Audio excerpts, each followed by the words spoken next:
E nesse momento, onde os nossos pensamentos e os nossos corações se elevam ao plano espiritual, fechamos nossos olhos, mas abrimos os nossos corações, para que possamos receber as bênçãos do alto, possamos doar o nosso amor e as nossas vibrações, que recebemos das equipes espirituais que nos assistem nos estudos, das bênçãos de Jesus, através do teu amor, dos teus ensinamentos, que trazem paz e entendimento aos nossos corações, que ilumina o caminho que nos conduz a Deus. Pai amado, fonte eterna de amor e de luz, perdoa, Senhor, as nossas falhas e imperfeições, mas que teu amor nos fortaleça hoje e sempre. E sim, agradecidas neste momento, unidos pelo mesmo objetivo, nós iniciamos o estudo desta noite. Que assim seja. Graças a Deus. Assim seja, Senhor.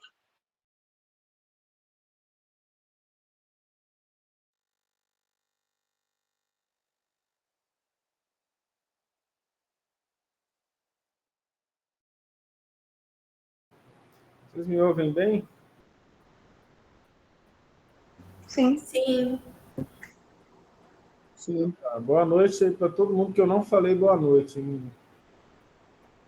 Nem sei quem entrou depois. Vamos compartilhar aqui. Nós paramos no versículo 10. Certo? Todos estão vendo bem? Sim. Então, o Cristo fala sobre a seara, né? E ele lembra que ele vai mandar 70 para falar dele. Novamente, acontece isso. Para falar dele, e ele vai após ele, cidade por cidade, na peregrinação que ele faz em direção a Jerusalém, né? Que é onde tem o templo e é onde se comemoram as festas em Jerusalém. Então, as principais festas em Jerusalém, elas aconteciam. A principal era a Páscoa. Páscoa é que mais falava da fé. E eu estou procurando aqui para ver quais são as festas que eu anotei aqui em algum lugar. Quais eram as festas? A festa da Páscoa, a festa dos tabernáculos, e a outra eu esqueci. Oi? Qual que é?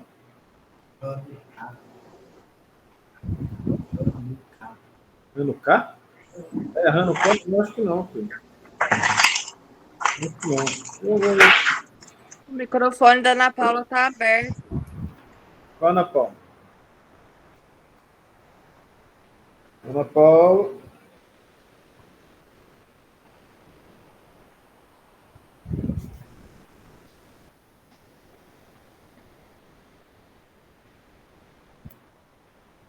Eu esqueci de anotar. Vou ficar devendo a terceira festa do... Ah, não, está aqui, ó. Festa dos judeus. As festas dos judeus, da Páscoa, da dedicação e dos tabernáculos. Eram as 3 festas em Jerusalém durante o ano que eles iam. Um ano, naquela época, tinha 10 meses. Tinha 10 meses os anos, tá? Então, eles iam sempre peregrinando para Jerusalém. Aí, Jesus estava peregrinando para Jerusalém, né?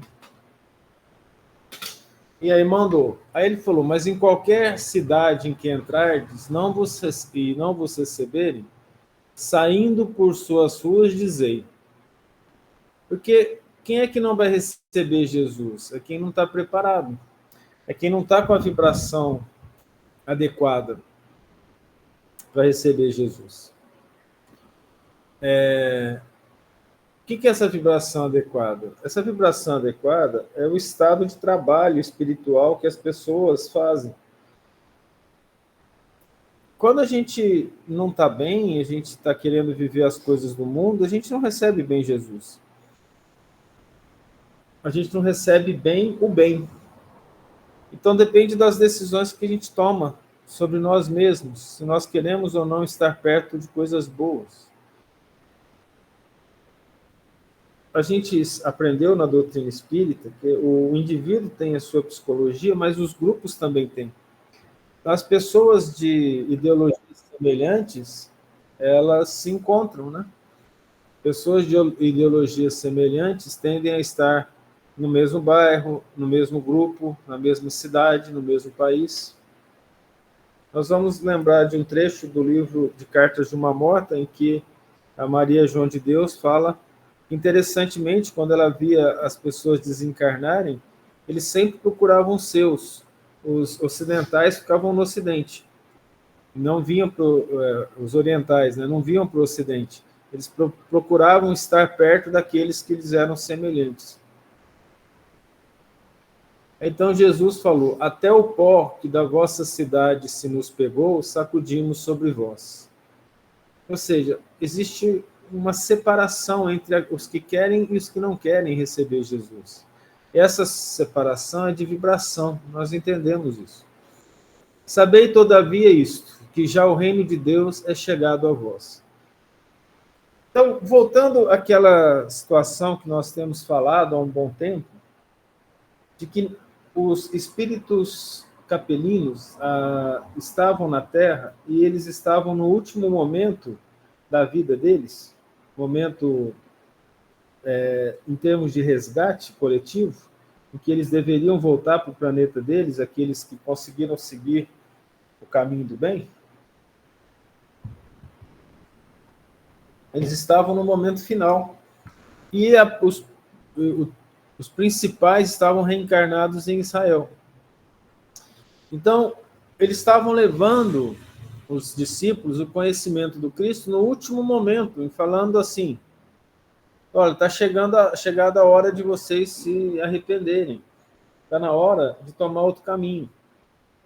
E isso foi passado, então, nas aldeias, e aqueles que não aceitaram isso ficariam na Terra e não voltariam para o planeta amado deles. Lá no livro A Caminho da Luz, né, o Emmanuel fala assim, a terna luz de Capela. A saudade que eles sentiam de lá era muito grande, principalmente os egípcios. Muitos já haviam voltado. Aqueles remanescentes ainda estavam na Terra. Então, para eles, era o último momento. O reino de Deus chega sempre. Mas para aquele grupo, o momento primordial era aquele em que Jesus estava lá. Assim como para nós aqui na Terra, após a vinda de Jesus, nós estamos no momento em que é chegado o reino de Deus. E cabe a nós o trabalho, realizar o trabalho do bem ou não. Então, a questão de vibração é muito importante. Vamos relembrar Jesus dizendo, não se pode servir a dois senhores, porque se amar um, odiará o outro. Não se pode servir a Deus e a Mamon. Quem não está do lado de Deus, está contra ele. Não tem meio termo. Se eu não trabalho pelo bem de forma insistente, constantemente, eu ainda deixo o mal permanecer comigo durante um tempo, nos momentos em que eu não estou concentrado no bem, a não ser que eu já tenha adquirido uma evolução em que as minhas vibrações estejam sempre ligadas ao bem. E isso pode acontecer. Pessoas naturalmente boas, pessoas que estão sempre procurando fazer o bem, vivendo bem. Então, o significado disso é que há uma separação no processo vibratório dos grupos que se procuram. Todo mundo aqui entende naquilo que nós falamos, dos espíritos vindos de Capela, que era um momento decisivo para eles, e que Cristo veio tanto para ensinar para nós, quanto para chamá-los também de volta. Quem fala sobre isso é Emmanuel no livro A Caminho da Luz.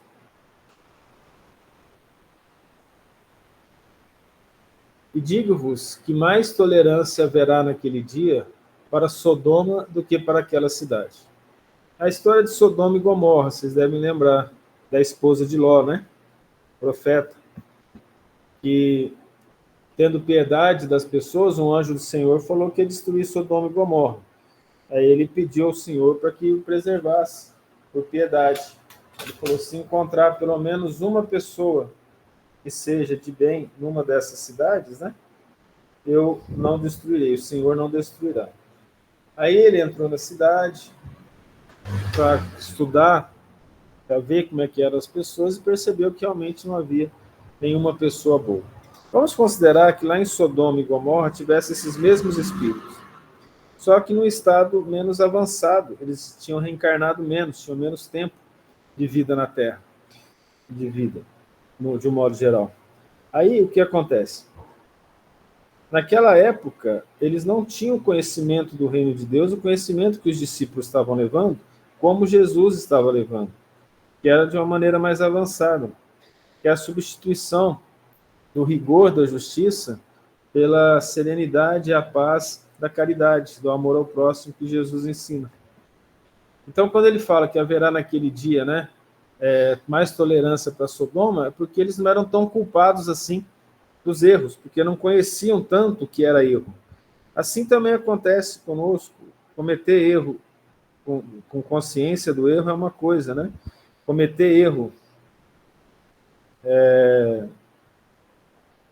sem consciência, a gente não é tão culpado. Deus não vai culpar uma pessoa porque cometeu um erro no intuito de acertar, no intuito de fazer o bem, por ignorância, por não conhecer bem as leis, por não conhecer muito bem aquilo que é certo ou errado, por falta de estudo, até por falta de entendimento mesmo, porque evidentemente que nós vamos ficando mais inteligentes com o tempo, mais capazes com o tempo. O tempo vai passando e a gente vai ficando cada vez mais dedicado ao bem, cada vez mais entendedor do bem, porque a lei do universo é o bem. Raros são os espíritos impenitentes que não querem de forma alguma seguir o caminho deles para o bem. Esses são raros. A maioria está num processo quase que natural, que vai seguindo, obedecendo às ordens superiores, e o planeta vai mudando, eles vão mudando junto. Raríssimos são aqueles que conseguem ultrapassar esse limite, de enxergar um pouco mais longe, se dedicar ao bem antes da maioria dos seus companheiros. Também, como raros são aqueles que querem permanecer no mal durante muito tempo. A responsabilidade, ela depende do conhecimento de cada um. Então, evidentemente que aqueles que sabem mais têm mais responsabilidade com aqueles que sabem menos. De tal forma o Cristo mostra isso, que ele chama a atenção aqui, ó, de ai de ti, Corazim, ai de ti, Betsaida, que é onde ele pregava ali em volta de Cafarnaum. Porque se em Tiro e em Sidom, que são as cidades comerciais, as cidades do pecado daquela época, né? Se fizesse as maravilhas que em vós foram feitas, já há muito assentadas em pano de saco e cinza se teriam arrependido. O que ele quer dizer é que ali era a cidade onde as pessoas foram preparadas para receber o ensinamento do Cristo. Isso pregava ali em Betsaida, pregava em Corazim, pregava em Cafarnaum. Do outro lado do mar tinha os Gadarenos. Essa região que o Cristo pregava. A maioria dos milagres aconteceram aí nesses locais. Em Betsaida, em Corazim. Eu vou parar de apresentar agora para mostrar para vocês o mapa de Israel daquela época.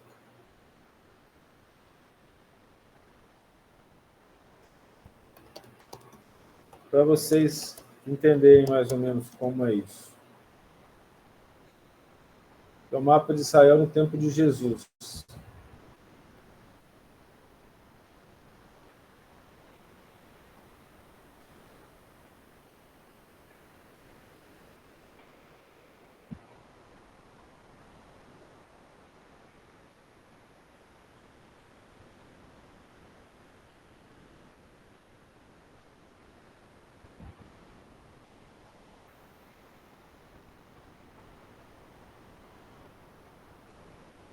Estou procurando aqui, eu acho que eu achei.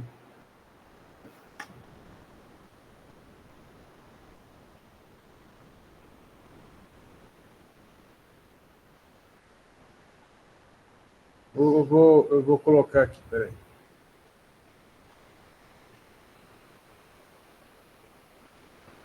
Só para a gente ter um pouco de noção dessa realidade.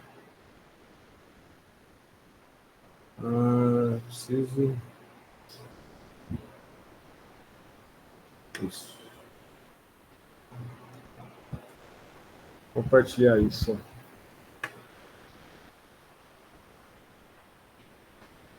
Está conseguindo ver?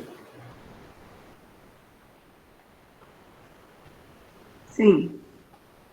Então, esse aqui, essa região aqui, ó, Benjamim, aqui é a terra de Judá, tá vendo? Filisteus, é aquele tempo antigo, lá. E esse aqui era Israel antigo. Israel antigo é aqui. Aí,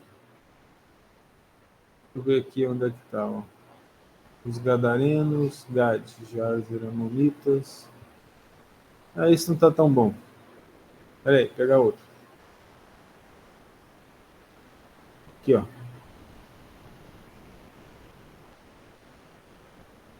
Ele precisava ser esse grandão aqui. Deixa eu ver se eu consigo tirá-lo aqui. Tá aqui, ó. Vamos deixar aqui desse tamanho. Ó, aqui era Galileia. Eu não sei se vocês estão vendo. É onde Jesus estava. Jesus era da Galileia, tá vendo? Aqui é Samaria, ele tinha que atravessar Samaria para chegar na Judéia. Nessa região. E aqui é Jerusalém, ó, a cidade de Jerusalém. Cristo ficava aqui nessa região, ó, em volta do Mar da Galileia. Por aqui. E aqui o Mar do Tiberíades. Então, essa região aqui, ó, é a região onde ele ensinava. Que tinha Corazim, que tinha Betsaida, que tinha Cafarnaum. Ele vivia aqui, né, aqui em volta. Aqui as margens do Jordão, do Rio Jordão.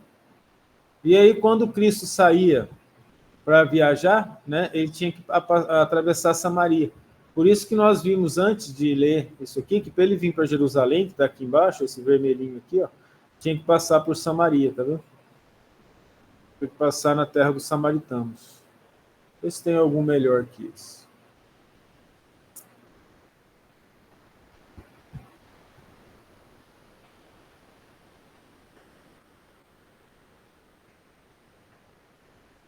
Eu acho que tem. Não tem muito, não.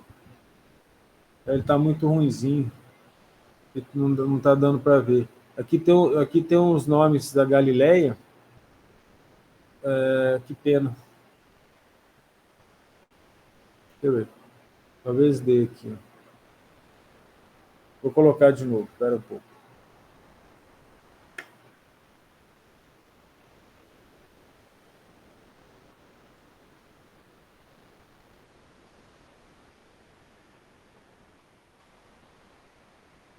Compartilhar isso. Esse aqui. Aqui, ó. Aqui é a Galileia, ó. Aqui tem Nazaré. Aqui o Mar da Galileia. Aqui, ó. Betsaida está aqui na volta do mar, tá vendo? Corazim, Cafarnaum, pertinho uma da outra. Onde a mãozinha está mostrando aqui, vocês estão vendo? Nazaré era aqui, ó. E Cristo ficava aqui em volta do Mar da Galileia, Tiberíades. Então, essa região aqui. Aí a gente vai ver na Fenícia, aqui tem a cidade de Tiro em cima. Fizeram nos fenícios. E Sidom mais em cima. Eram dois portos em que o comércio se fazia muito forte. E as pessoas lá viviam lá procurando lucro. Por isso que ele fez essa citação.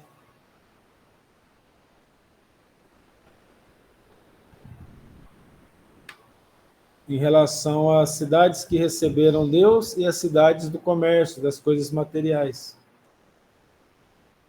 Por isso essa relação. Então, como ele ensinava ali, ele falou, né? Ai de ti, Corazim, ai de ti, Betsaida. Mas, em outro local, ele fala de Cafarnaum também. Então, ele fala assim, aqui foi feito vários milagres. Deus foi mostrado para vocês e vocês não aproveitaram. Aí ele mostra que o pecado e o erro, ele é em função das responsabilidades de cada um, né? Então, por exemplo,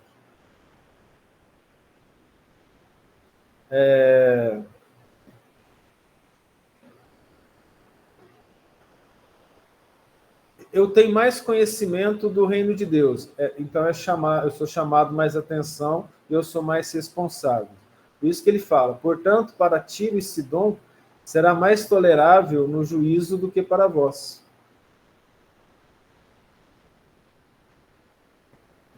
No juízo final, né? No juízo que eles estavam fazendo lá. Aí, agora ele chega a Cafarnaum. E tu, Cafarnaum, que estás levantado até o céu, até o inferno serás abatido. Ele está dizendo que a cidade em que Jesus morou com Pedro, a casa de Pedro, era lá.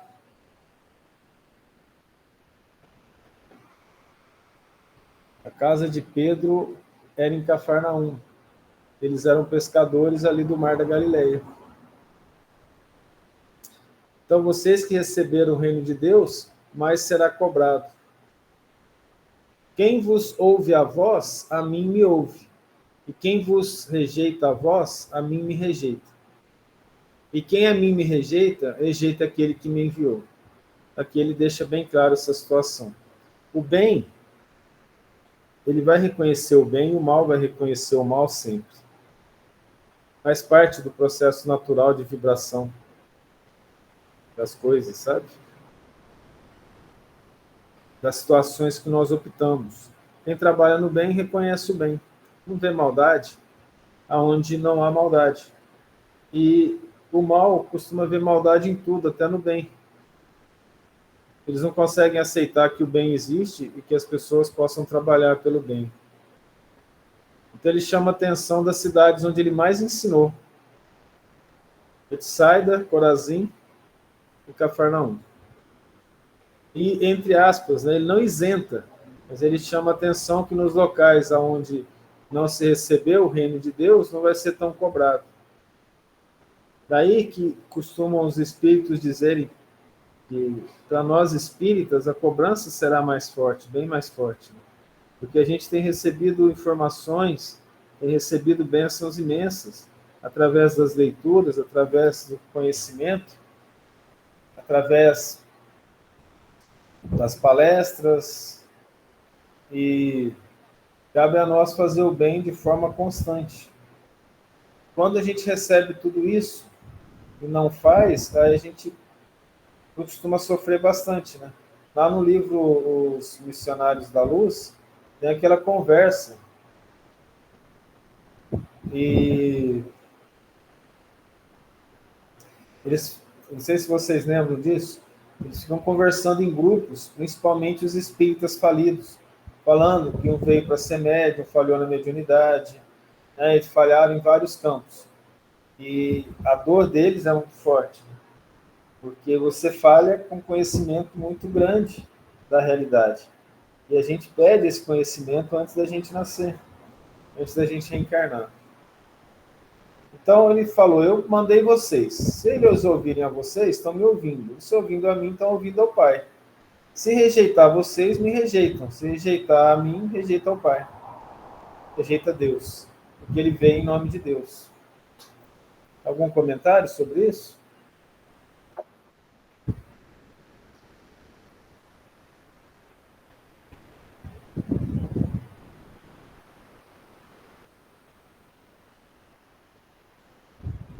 Tudo bem?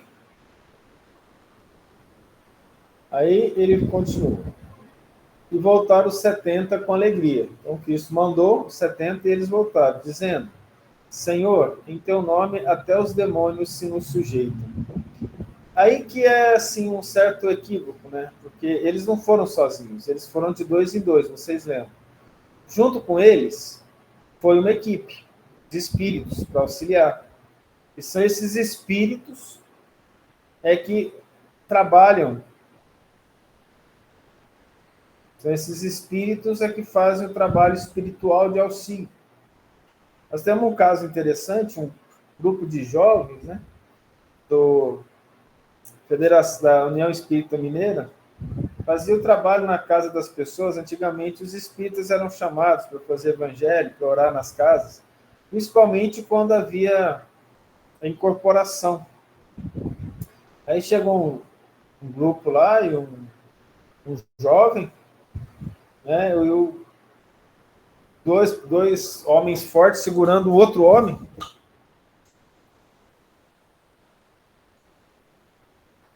E quando ele chegou, ele falou: pode soltar, pode soltar. Pode soltar que agora a gente vai cuidar deles. Aí os homens olharam e falaram assim: olha, ele está muito forte, ele se soltar, ele pode bater na gente, sair correndo. Não, solta, deixa comigo. Aí soltaram. Soltou, realmente o homem não conseguiu se mexer, ficou lá parado. Nós vimos nos livros do André Luiz que isso acontece, né? Eles realmente atam através de vibrações o espírito está incorporado, o encarnado incorporado acaba não se movimentando. E ele ficou todo feliz, né, com o poder dele. Aí foi para a reunião, porque tinha uma reunião mediúnica depois, um dia depois dessas visitas. Aí o espírito falou: não faz mais isso não, porque nos foi permitido segurar o espírito, porque se não fosse, vocês tinham apanhado. Então, essa é uma questão até de humildade, né? Quem faz o trabalho é Deus, a gente é intermediário. E a sujeição, segundo os estudos que Kardec nos ensinou, é que é a moral de quem está fazendo o trabalho, né? Se há uma autoridade moral, os espíritos menos felizes se sujeitam. Mas aqui na Terra, a autoridade moral é algo meio complicado, não é todo mundo que tem, sabe? Então, mais é por acréscimo de misericórdia mesmo que acontece esse tipo de situação. Então, quando ele fala que os demônios se sujeitam, lá em Atos dos Apóstolos, nós vamos ver um caso em que uma pessoa fala assim: em nome de Jesus, de Paulo, de Pedro, de João, eu ordeno que saia desse homem.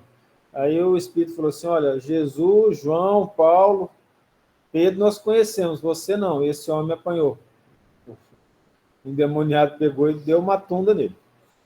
Então, realmente, essa autoridade pode ser que viessem deles, mas, na verdade, ela veio de Jesus e da equipe que os acompanhou nessa visita, nesse trabalho de levar Jesus àquela cidade, sabe?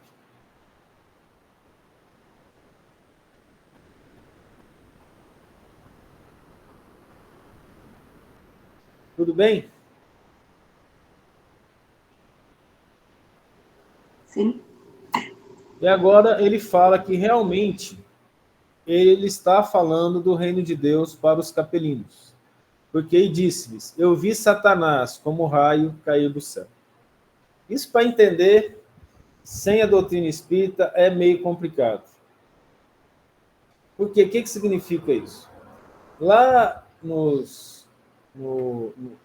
em Apocalipse, vai falar que Satanás, que era o anjo Lúcifer, brigou com Deus, pegou uma espada flamejante, e um terço do céu foi defender, e o arcanjo Miguel pegou a espada para ele, venceu a guerra e expulsou Satanás do céu e seus anjos, que vieram cair na terra.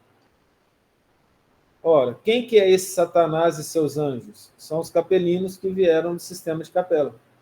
Então, quando Jesus falou: eu vi Satanás como raio cair do céu, ele está dizendo: eu vi a peregrinação de vocês do sistema de capela para a terra. Eu acompanhei todo esse processo.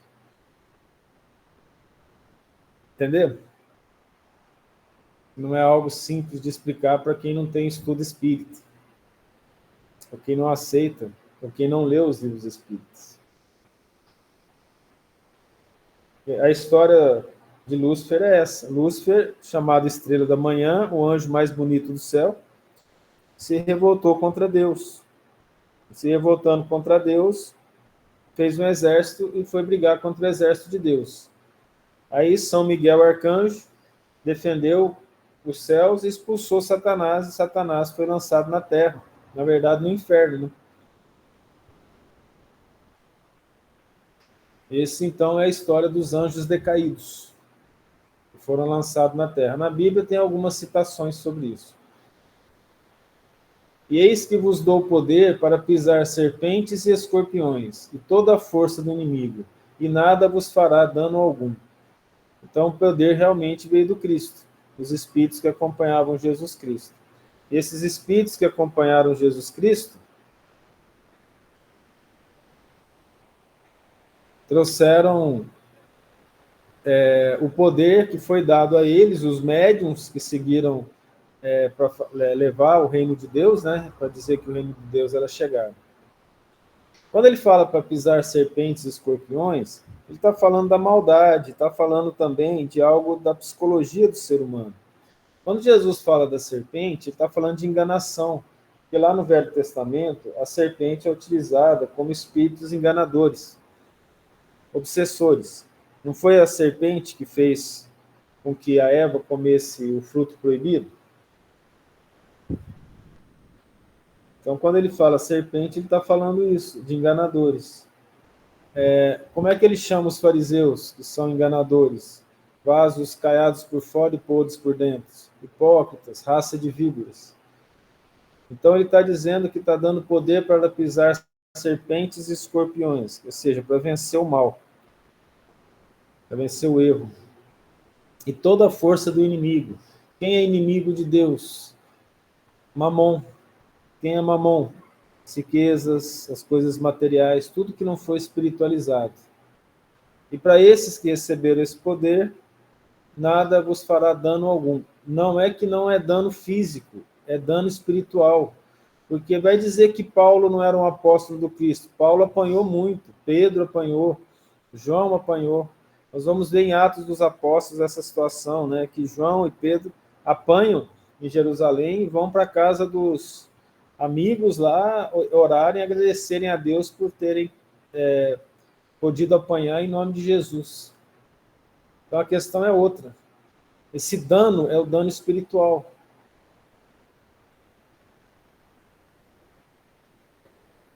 Entendeu? Sim.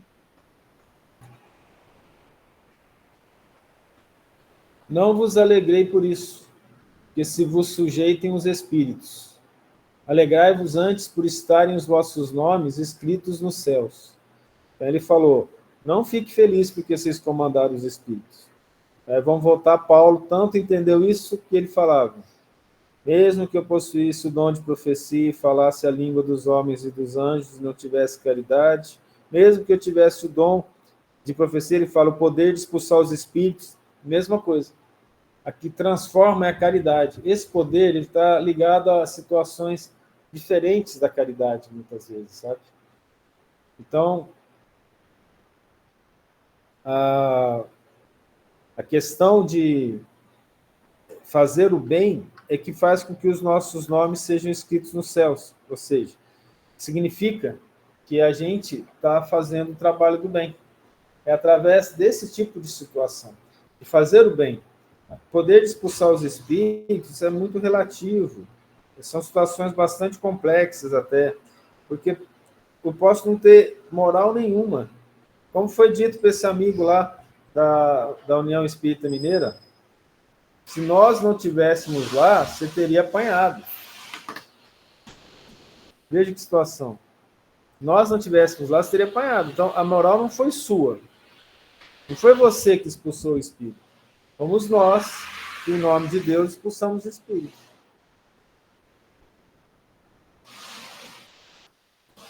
Então, podemos voltar para aquela história de Paulo, né? Se eu não tiver amor, não tiver caridade, eu nada serei. Naquela mesma hora se alegrou Jesus em espírito e disse, graças te dou, Pai. Oi? Porque eu só não entendi por que ele fala de estarem os nossos nomes escritos nos céus. É porque o nome escrito no céu é aquele que não vai passar mais pelo estágio de sofrimento. Eles conseguiram vencer as dificuldades dele aqui e já estão num patamar de trabalho para Jesus em que o sofrimento já não é mais tão doloroso quanto para os espíritos inferiores. Quando é que a gente escreve o nome no céu? Quando a caridade passa a reger as nossas ações.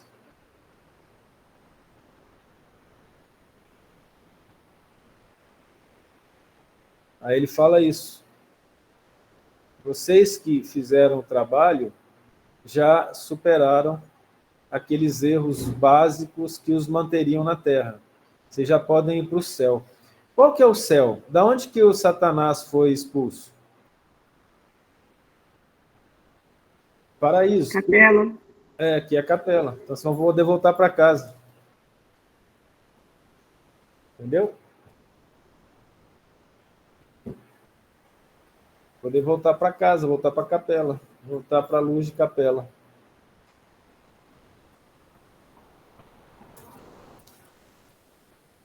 Você pode perceber, Ana, e as pessoas que estão conosco, que com essas informações que a doutrina espírita nos dá, a gente acaba podendo ficar num parágrafo ou num versículo durante muito tempo. E nós poderíamos voltar para trabalhar essa questão dos nomes escritos nos céus, né? Vocês vão voltar para casa. Que é o sonho que o querido Emmanuel fala para nós, desses espíritos que vieram para cá, né? E a saudade de capela era muito grande. A dor foi tão grande para os egípcios que eles fizeram lá a teoria da metempsicose, né? De que um espírito pode reencarnar num corpo de animal. E não é isso, é por causa da dureza dos corpos, né? A genética não estava tão avançada. Os corpos de hoje são corpos muito mais delicados que os corpos de antes. As feições são feições delicadas, são feições de determinada beleza, de traços que não existiam no passado, né? Vocês acham que o homem da caverna tinha esses traços bonitinhos da juventude de hoje? Não, né?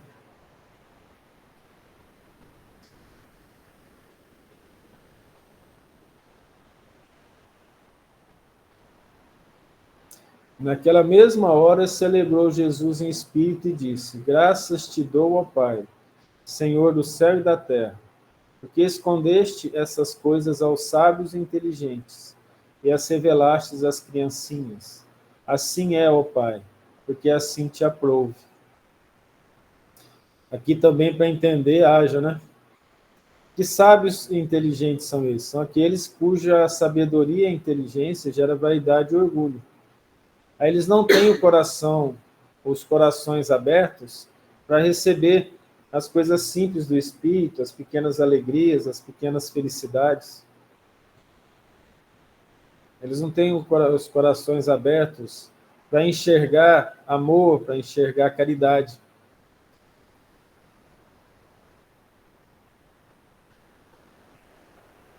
Isso nos coloca naquela situação de que o orgulho e a vaidade, a presunção, a prepotência, o egoísmo, nos afastam de Deus. Mas não significa que aquelas pessoas simples não tenham sabedoria e inteligência. Quando ele fala, e as revelastes às criancinhas, nós vamos lembrar que as criancinhas que ele fala são aquelas que recebem o reino de Deus como uma criança. Como ele fala antes, deixai vir a mim as criancinhas, porque o reino de Deus é daqueles que se lhes assemelha, que recebe o reino de Deus sem prevenções, que recebe o bem sem prevenções.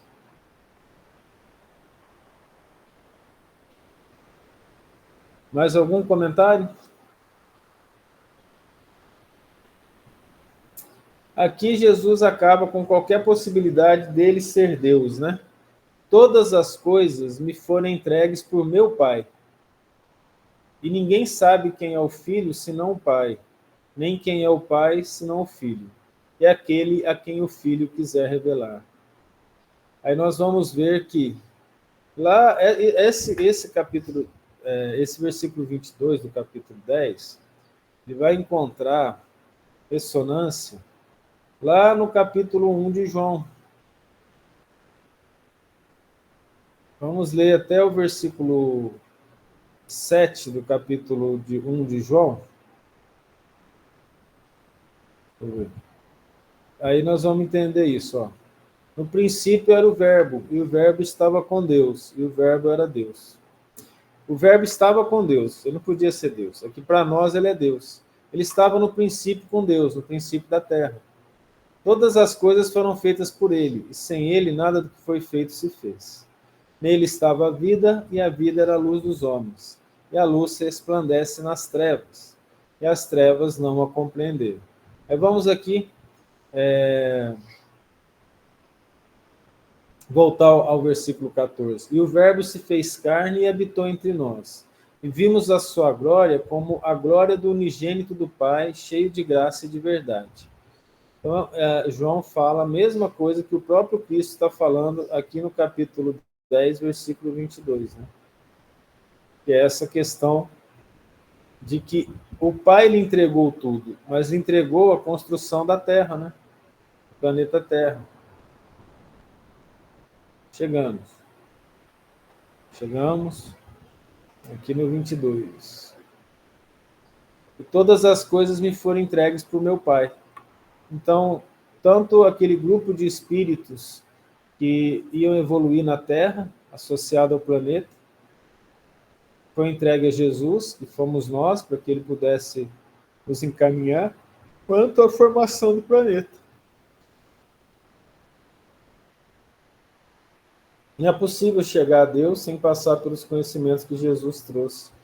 Por isso é que ninguém pode conhecer o Pai, a não ser que o Cristo mostre.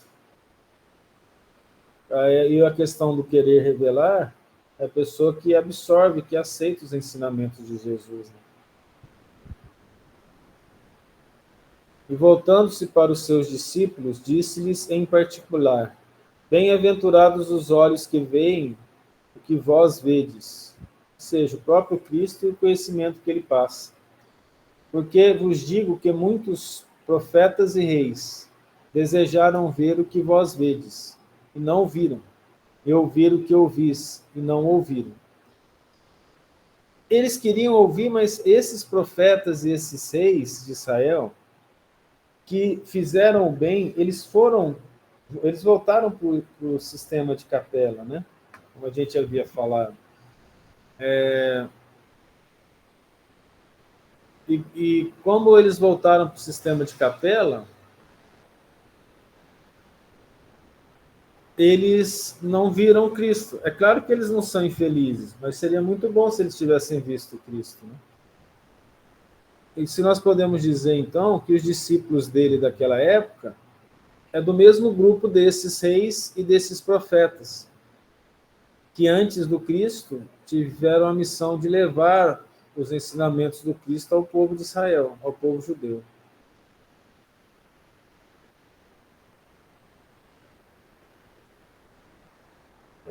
Vamos fazer uma coisa aqui, quer ver? Quando eu falei sobre esses profetas irem para lá, eu sei que vocês acreditam, mas vamos tentar acreditar melhor, né? Eu vou colocar aqui morte de Matusalém na Bíblia.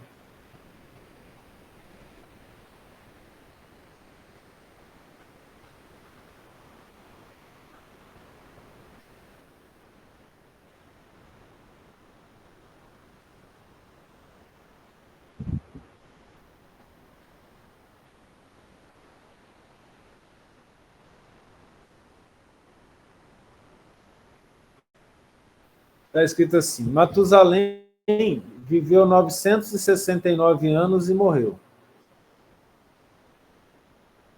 E aos 182 anos, Lameque gerou um filho, chamou de Noé, pois disse que ele nos traga alívio de nossas tarefas e do trabalho doloroso de cultivar essa terra que o Senhor amaldiçoou. Pode falar, Ana Paula. Thales, quando eles falam essa idade, 900 anos, né, que as pessoas viviam, era contado de forma diferente, era? Os anos tinham 10 meses e os aniversários costumavam ser as luas.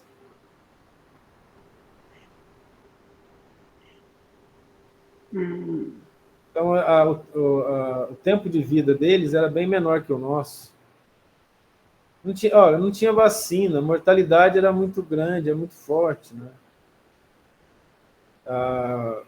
Nós temos na década de 60 no Brasil que a taxa de natalidade de mortalidade infantil era de 50%. Vocês estão vendo aí a morte de Matusalém? Matusalém viveu 969 anos. Por que eu escrevi isso? Aí ele gerou Noé é filho de Matusalém. Eu vou escrever aqui, ó, a morte de Noé na Bíblia. Vamos ver se tem alguma coisa diferente escrita.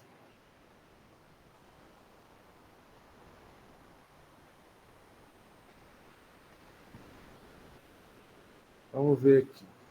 Quero ver a citação da própria Bíblia.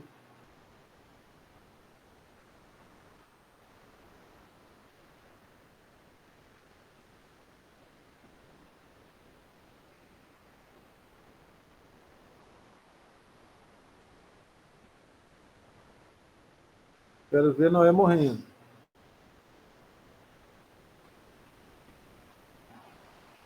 Não está falando. É porque eu teria que pegar a Bíblia. Aqui, ó, em Gênesis 9:29, É.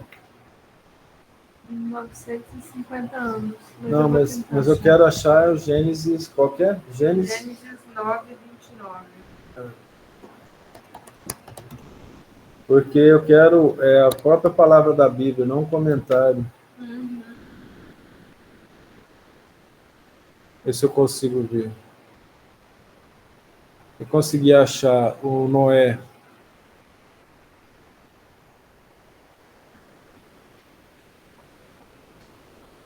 Aqui, ó. E foram ao todo 950 anos e morreu. E o pai dele, o Matusalém, 969. Aí, eu vou colocar aqui outra coisa. Então, nós temos dois que falaram isso, né? Vou colocar aqui, ó, morte de Abraão. Na Bíblia.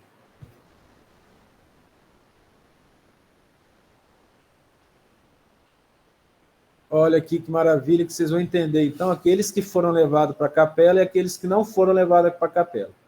Noé e Matusalém, foi dito, viveu tantos anos e morreu, certo?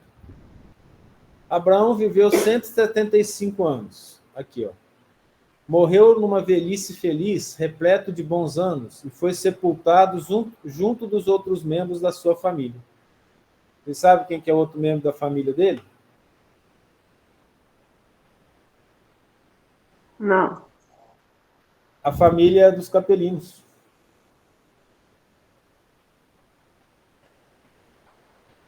Ismael também era bom, olha aqui embaixo. Ismael viveu 137 anos e foi sepultado junto dos corpos dos outros membros da família.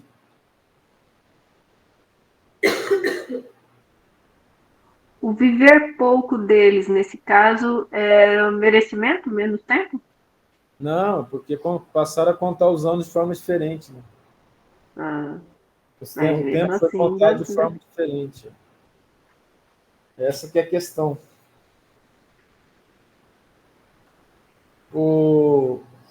Essa questão, quer ver, ó, de anos, tem a ver com aquela brincadeirinha que eu fiz com vocês antes. Ó. 969 dividido por 7 dá uma dízima periódica, mais 175 dividido por 7 dá 25 exatos. Lembrado? Muito tempo atrás eu fiz esse raciocíniozinho matemático. Então, aqueles que foram sepultados foram levados aos seus. Se eu não estou enganado, José também teve isso. Vamos ver aqui a morte de José. É só para a gente ver que aquele momento era um momento muito especial para esse pessoal. Parece que não foi para os seus, não. Embalsamaram e puseram num caixão para o Egito.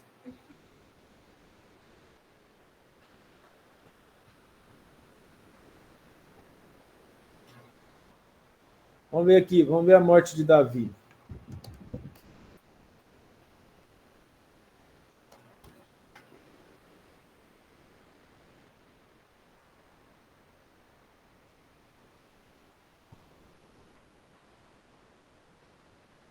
parece que não foi levado também, não. Simplesmente morreu. Então, aqui a gente vê que eles já sabiam o que eles escreviam, né? Então, é algo bem interessante isso. Eles tinham noção dessa verdade que hoje a gente está aprendendo. Eles tinham um conhecimento muito grande das verdades do mundo espiritual. Pelo menos deixa entender que sim, né? Não é coincidência que toda vez que fala que foi levado aos seus, enterrado com a sua família, o número dividido por 7 dava exato. E eis que se levantou um certo doutor da lei, tentando-o, e dizendo: Mestre, que farei para herdar a vida eterna? Para o tentar. Que coisa, né? Para tentar Jesus. E ele lhe disse: Que está escrito na lei? Como lês? E respondendo ele, disse: Amarás ao Senhor teu Deus de todo o seu coração, de toda a tua alma e de todas as tuas forças, e de todo o teu entendimento, e ao teu próximo como a ti mesmo. Olha que bonito esse versículo 27. E disse: Respondestes bem, faze isso e viverás. Ele, porém, querendo justificar-se a si mesmo, ou seja, não fazia, disse a Jesus: E quem é meu próximo? Esse próximo, a gente só vai estudar semana que vem, porque agora essa daqui é a parábola do bom samaritano, em que esse homem que queria justificar a si mesmo, vou colocar aqui não, vou colocar aqui, ó.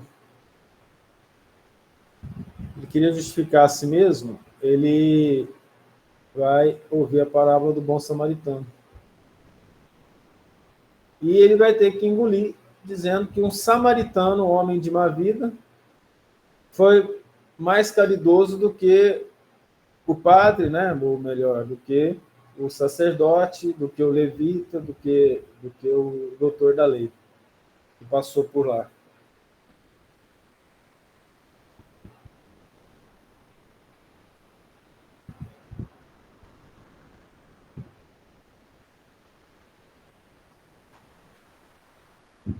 Nós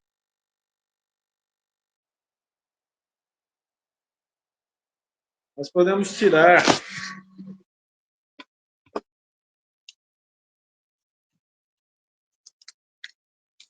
tudo bem? Nós podemos tirar dessa... Você sumiu. Porque eu desliguei o computador desse pouco. Ainda bem que eu estava com o outro ligado. Desliguei o computador, desculpa aí. Aí o que acontece é que nos nossos estudos de hoje, a gente viu que o reino de Deus, né, tem chegado naquela época, tem chegado hoje também. O reino de Deus é tudo aquilo que nós recebemos de Deus para a gente poder fazer o bem, trabalhar pelo bem. Né? O Cristo nos manda sempre mensageiros. E os mensageiros podem vir através da palavra, através do tempo, dentro da igreja, do padre, de um irmão mais ligado às coisas de Jesus. Para nós espíritas, veio através dos livros, principalmente. Escrito pelos médiuns, mas trazido pelos espíritos capelinos, que se arrependeram com muitos anos de dor, de tristeza, o arrependimento deles, parte do trabalho foi nos trazer essas lições, né, maravilhosas, essas lições que nos fazem entender mais sobre o reino de Deus e mais sobre as nossas responsabilidades aqui na Terra. Tudo bem?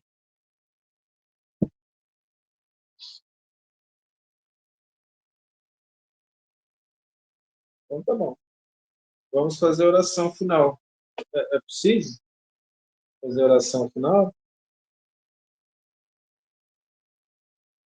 É? É o Tá quê? bom. É possível fazer a oração final? Sim, senhor. Para ver se você está prestando atenção mesmo, né? Alguém tem alguma dúvida, alguma pergunta? Eu não tinha falado boa noite para a Marta, para a Tainara, para a Aldinha e para a Luísa. Boa noite para vocês, agora no finalzinho. Ana Beth, a senhora faz a Boa oração noite. final para nós? Faço sim. Muito obrigado. Grande beijo. Obrigada a você e todos que estão com a gente. E vamos tranquilizar nossa mente agora, porque quando o Thales termina o estudo, ficam sempre dúvidas, perguntas.